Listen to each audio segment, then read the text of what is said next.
Friends, मैं अभिषेक आप सभी दोस्तों का आपके अपने YouTube चैनल कर्म योद्धा में हार्दिक स्वागत करता हूं। सो फ्रेंड्स, कैसे आप लोग?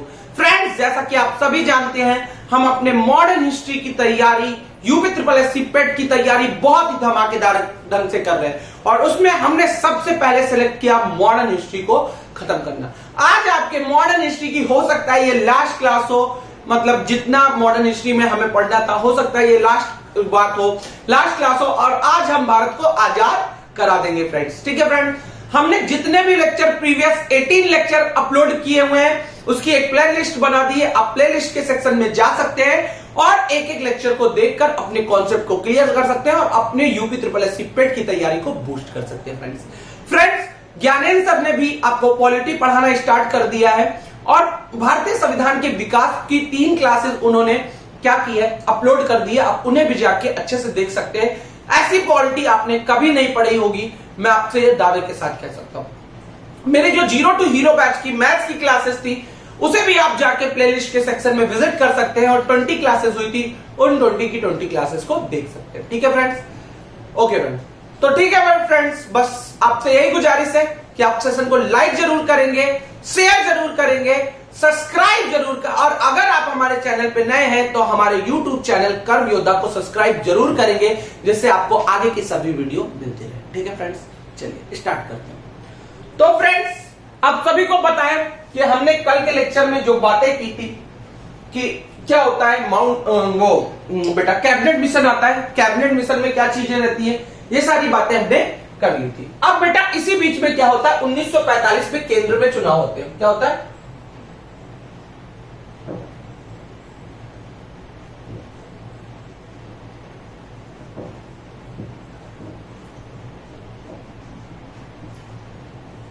उन्नीस के 45 के चुनावों में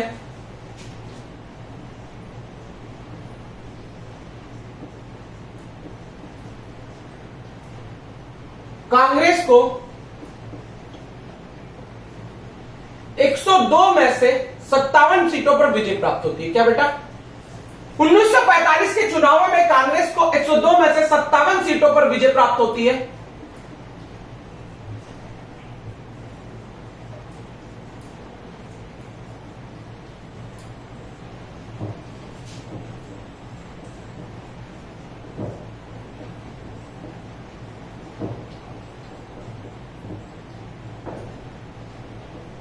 प्रांतों में पूर्ण बहुमत की सरकार, मतलब 11 में से 8 प्रांतों में क्या होता है, पूरी तरीके से बहुमत में रहती है। क्या? कौन? कांग्रेस। ठीक है बेटा, एक बार मैं देख लेता हूं सब कुछ सही चल रहा है, बिल्कुल बेस्ट, एकदम ठीक है, वेरी गुड, सब अच्छे से है, बस थोड़ा सा मैं ऊपर शिफ्ट कर देता हूं। ठीक है फ्रेंड्स, ओके। अब बेटा क्या होता है, तो 2 सितंबर 1946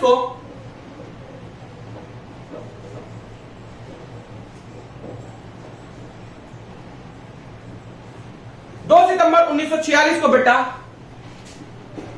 जवाहरलाल नेहरू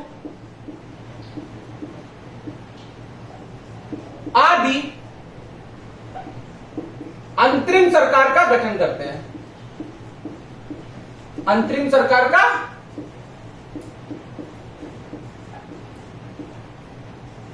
गठन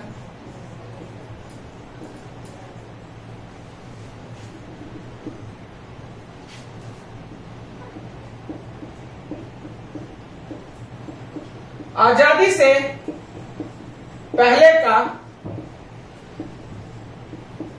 प्रथम केंद्रीय मंत्रिमंडल। क्या ये केंद्रीय मंत्रिमंडल बनाने वाले थे? कैसा मंत्रिमंडल? केंद्रीय मंत्रिमंडल। ठीक है बेटा, चलो यहां तक की बात आप लोगों को आई थिंक की क्लियर होगी।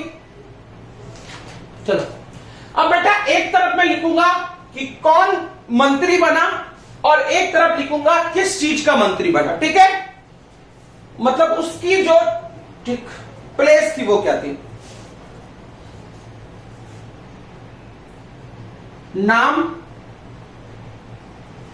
और एक तरफ लिखूंगा मंत्री पद।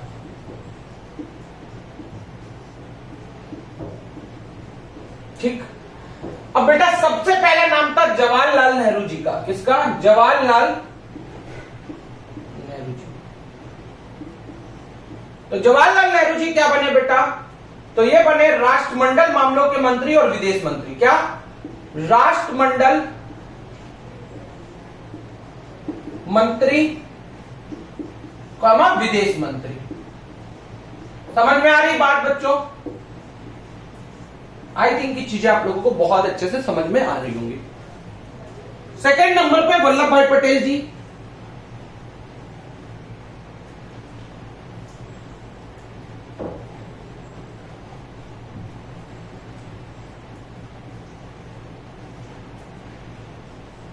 ओके फ्रेंड्स, ठीक है दोस्तों, यहां तक कोई दिक्कत वाली बात नहीं। वल्लभ भाई पटेल जी क्या बने? तो बेटा वल्लभ भाई पटेल जी बने गृह प्रसारण व सूचना मंत्री। गृह प्रसारण व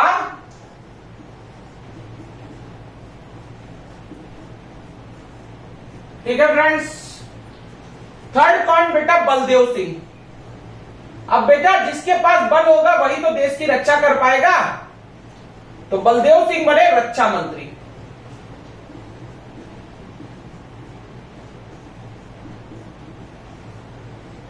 ठीक। जान मताई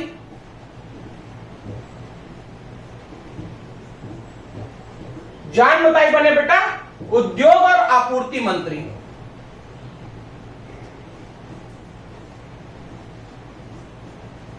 यहां तक आप लोगों ने आई थिंक नोट कर लिया होगा। एक बार मैं हट जाता हूं, आप लोग स्क्रीनशॉट ले लीजिए, फिर आप लोगों को मैं समझा देता हूं। ठीक है, आप लोग जल्दी से स्क्रीनशॉट ले लीजिए।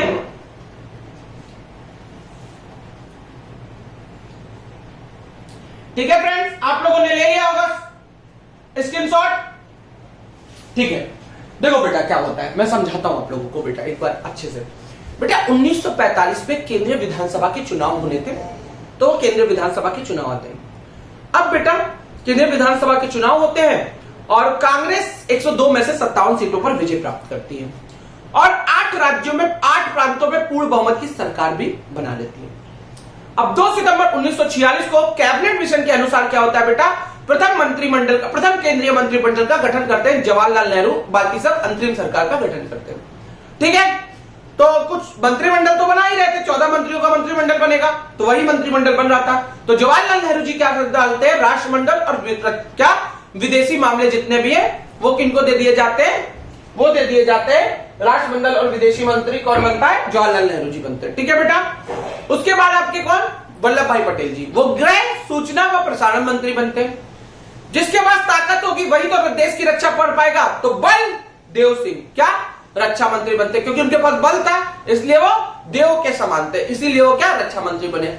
जान मथाई क्या बनता है बेटा? उद्योग व आपूर्ति मंत्री। उद्योग और आपूर्ति मंत्री किसे बनाया जाता है? जान मथाई को। तो यहां तक आपकी बातें क्लियर है? एक बार स्क्रीनशॉट ले लीजिए फ्रेंड्स, फिर आगे बढ़ते हैं। ठीक है, ठीक है, चीजें बहुत ही अच्छे से चलेंगी। इरेज कर दूं? ओके फ्रेंड्स,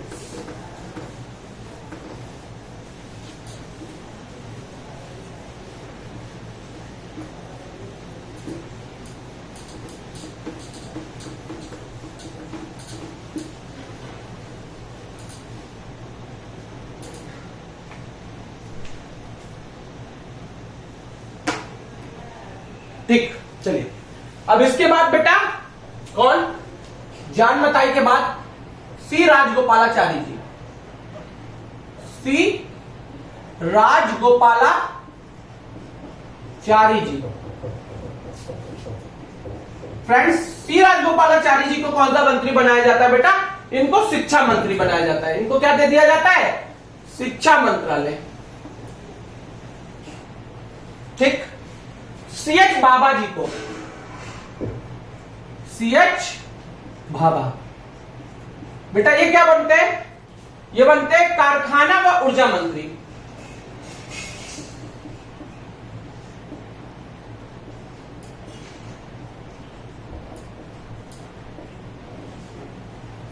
यहां तक की बात समझ में आ रही है बेटा? यहां तक लिख लीजिए। अब बेटा डॉक्टर राजेंद्र प्रसाद। कौन? डॉक्टर राजेंद्र प्रसाद। डॉक्टर राजेंद्र प्रसाद बनते हैं बेटा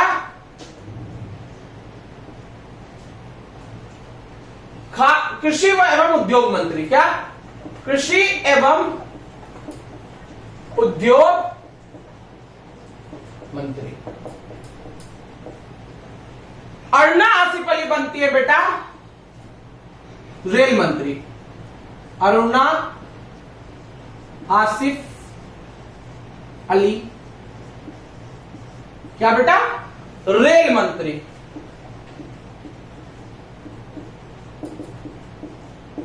जगजीवन राम श्रम मंत्री। कौन? जगजीवन राम श्रम मंत्री। लियाकत अली खान वित्त मंत्री।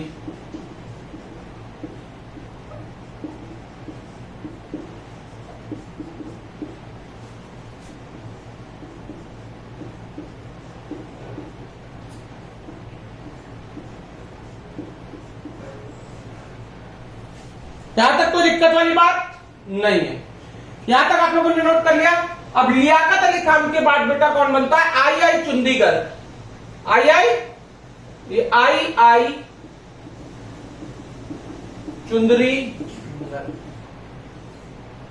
चंडीगढ़ क्या बनते हैं बेटा? वित्त मंत्री हो गया, श्रम मंत्री हो गया। आई चंडीगढ़ बनते हैं बेटा वाणिज्य मंत्री।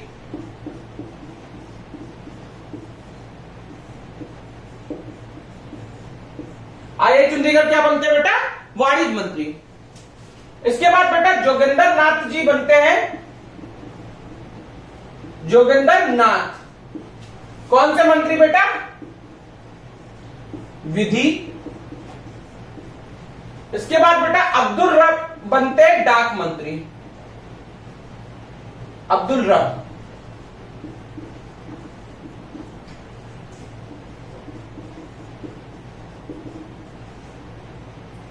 ठीक है, यहां तक कोई दिक्कत वाली बात नहीं है। अब कौन बच गया? कौन बच गया? कौन बच गया? ठीक है, गजाफर। कौन? गजाफर खान बनते हैं स्वास्थ्य मंत्री। गजाफर बनते हैं क्या? स्वास्थ्य मंत्री। यहां तक का स्क्रीनशॉट ले लीजिए। ठीक है फ्रेंड्स, सारे के सारे कवर कर लिए हमने, बिल्कुल कवर कर लिए। ठीक है, स्क्रीनशॉट ले लीजिए।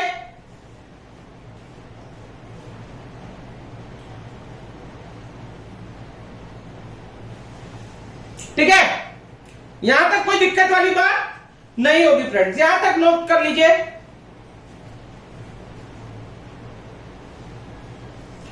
ठीक है,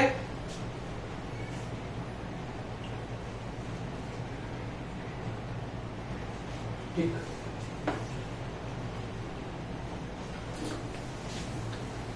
ठीक है बेटा, यहां तक कोई प्रॉब्लम वाली बात नहीं। अब क्या होता है बेटा? 16 अगस्त 1946 को लीग डायरेक्ट एक्शन डे बनाती है। क्या? 16 अगस्त 1946 को जो मुस्लिम लीग होती है बेटा,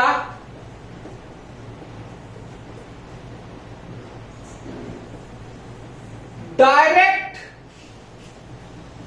एक्शन डे बनाती है। प्रत्यक्ष कार्रवाई दिवस। क्या? प्रत्यक्ष कार्रवाई दिवस। और बोलती है कि बलपूर्वक पाकिस्तान लेंगे। क्या? अब आराम से बात नहीं करेंगे। प्रत्यक्ष कार्रवाई दिवस मतलब बलपूर्वक पाकिस्तान बनाएंगे। इससे बेटा क्या होता है? बहुत ज्यादा दंगे फसाद होने लगते हैं जगह जगह पर। प्रत्यक्ष कार्रवाई दिवस बलपूर्वक पाकिस्तान लेंगे। लीग क्या कहती है कि अब हम बलपूर्वक, सॉरी यहां पे नहीं,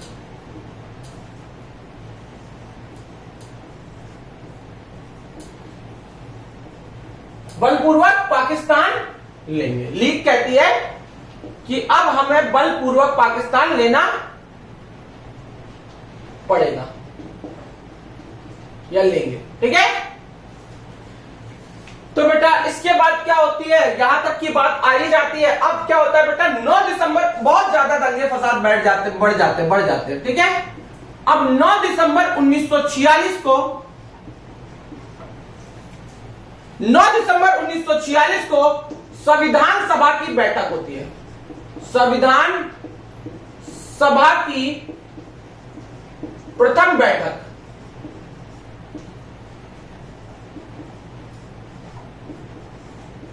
और टेम्परेरी अध्यक्ष या कहते हैं ऑनरेरी अध्यक्ष। क्या?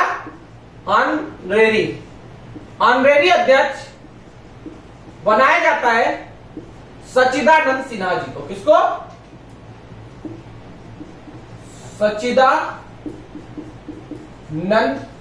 सच्चिदानंद सिन्हा जी को। यहां तक कोई दिक्कत वाली बात नहीं है दोस्तों। ठीक है दोस्तों, अब बेटा यहां तक की बात लिख लीजिए, यहां तक कोई दिक्कत वाली बात नहीं है।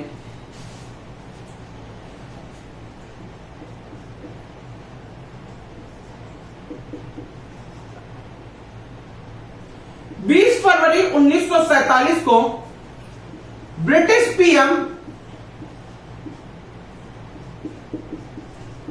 Clement Italy. क्या? 20 फरवरी 1947 को ब्रिटिश पीएम क्लेमेंट एटली यह घोषणा कर देता है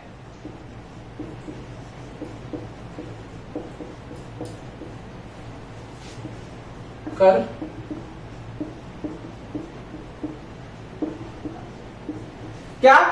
20 फरवरी 1947 को ब्रिटिश पीएम क्लेमेंट एटली यह घोषणा कर देता है कि जून 1948 में अंग्रेज भारत छोड़ देंगे।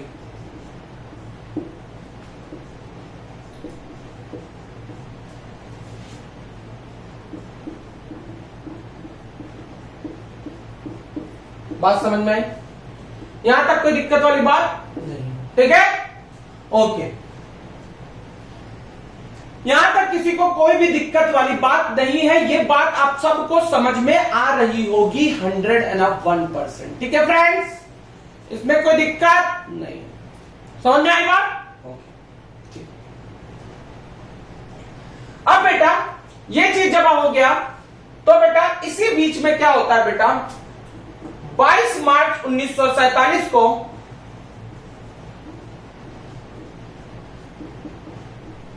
भारत का नया वायसराय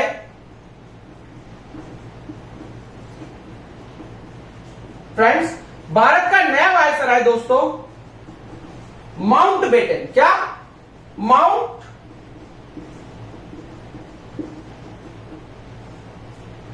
भारत आया।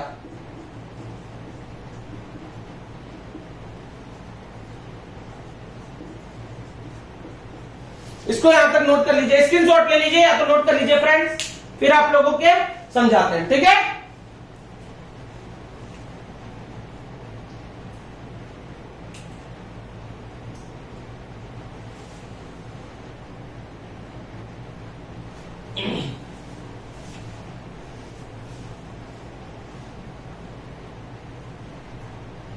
ठीक है।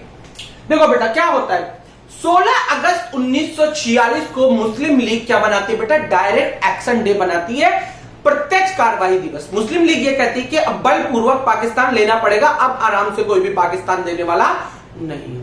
ठीक है बेटा, इसी बीच में क्या होता है बेटा, इसी बीच में 9 दिसंबर 1946 को संविधान सभा की प्रथम बैठक होती है और इसका ऑनरेरी अध्यक्ष मतलब टेम्परेरी अध्यक्ष बना दिया जाता है सच्चिदानंद सिन्हा जी को।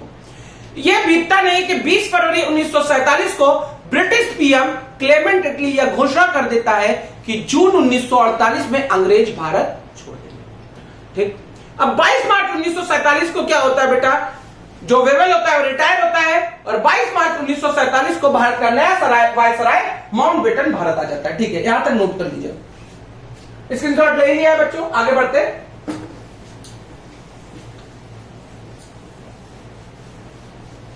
अब क्या होता है बेटा,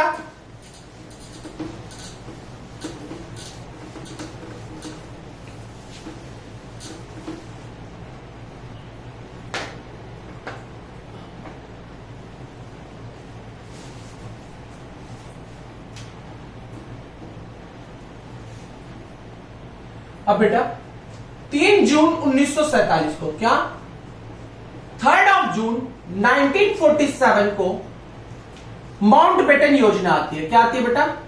माउंट बेटन योजना।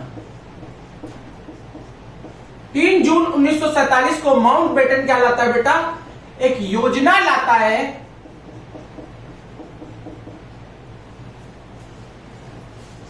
और इस योजना में क्या था बेटा? भारत पाक विभाजन के बारे में। भारत पाक विभाजन इस योजना में था कि भारत पाक का इसमें 3 चीजें थी कि भारत पाक नियम क्या होंगे, न्यू क्या होगी और सीमा आयोग। इसमें 5 सदस्य होते हैं। इसका अध्यक्ष जो होता है बेटा, वो अध्यक्ष होता है रेड क्लिफ। कौन बेटा? Red Cliff. तभी तो जानते हो रेड क्लिफ रेखा। तो रेड क्लिफ इसका अध्यक्ष होता है। इंडियन नेशनल कांग्रेस के 2 सदस्य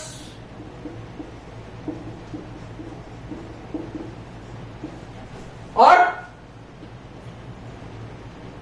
मुस्लिम लीग के 2 सदस्य। यहां तक नोट कर लीजिए जल्दी से, ठीक है। इसी बीच में इसके बाद एक और प्लान आता है, डिकी बर्ड प्लान या इश्मा प्लान।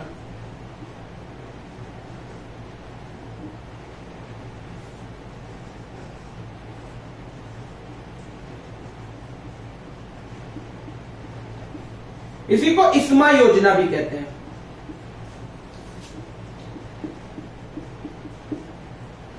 इसमें क्या था बेटा? इसमें रियासतों के लिए बात थी कि रियासत चाहे तो स्वतंत्र रह सकती हैं। क्या?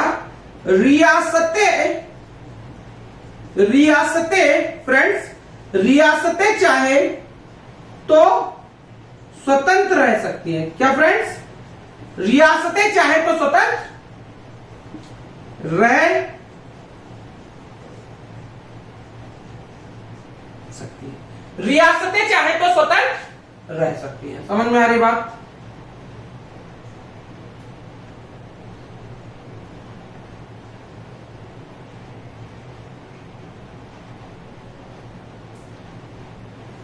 ठीक, स्वतंत्र रह सकती है। इसमें भी बेटा 3 सदस्य थे। पहला सदस्य था हेस्टिंग इस्मा या इयमा कुछ ऐसे नाम था, इस्मा। दूसरा बेटा माउंट बेटन खुद इसका सदस्य था। तीसरा बेटा एबल एक था, वो भी इसका सदस्य था।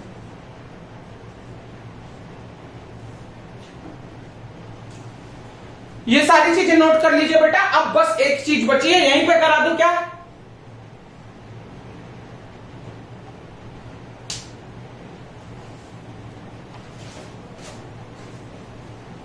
चलो इसे इरेज कर देते हैं बेटा। इसके स्क्रीनशॉट ले लीजिए, ठीक है।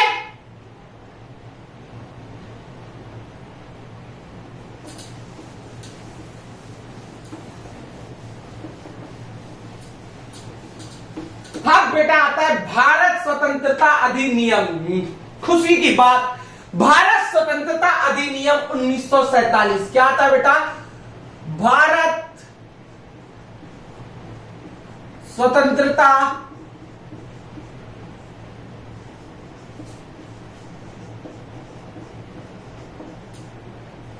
नियम 1947। क्या बेटा? भारत स्वतंत्रता अधिनियम 1947। वाह, मजा आ गया ना फ्रेंड्स? ऐसे मजा आना ही चाहिए। भारत स्वतंत्रता अधिनियम 1947 क्या गया फ्रेंड्स? भारत स्वतंत्रता अधिनियम 1947 18 जुलाई को पास हो जाता है। 18 जुलाई को यह अधिनियम क्या हो जाता है बेटा? पास हो जाता है। और फिर आता है वो दिन जिसका हम भारतीयों को बेसब्री से इंतजार था, जिसके लिए हमारे देश के बहुत से वीर सपूतों ने, नेताजी सुभाष चंद्र बोस, महात्मा गांधी जी, सरदार वल्लभ भाई पटेल जी, सरदार भगत सिंह जी, बहुत से ऐसे हमारे देश के जो बहुत ही महान क्रांतिकारी थे, उन्होंने अपने प्राणों को न्यौछावर कर दिया। अंग्रेजों के बहुत सारे अत्याचार देखने के बाद ये शुभ दिन उन्हें देखने को मिला, 15 अगस्त 1947, भारत की स्वतंत्रता का दिन। और इस दिन से हम एक स्वतंत्र राज्य बन गए और इस दिन क्या हो गई, हमें इंडिपेंडेंस मिल गई और यहीं पे हमारी मॉडर्न हिस्ट्री की लगभग खत्म हो जाती है। जय हिंद और जय भारत।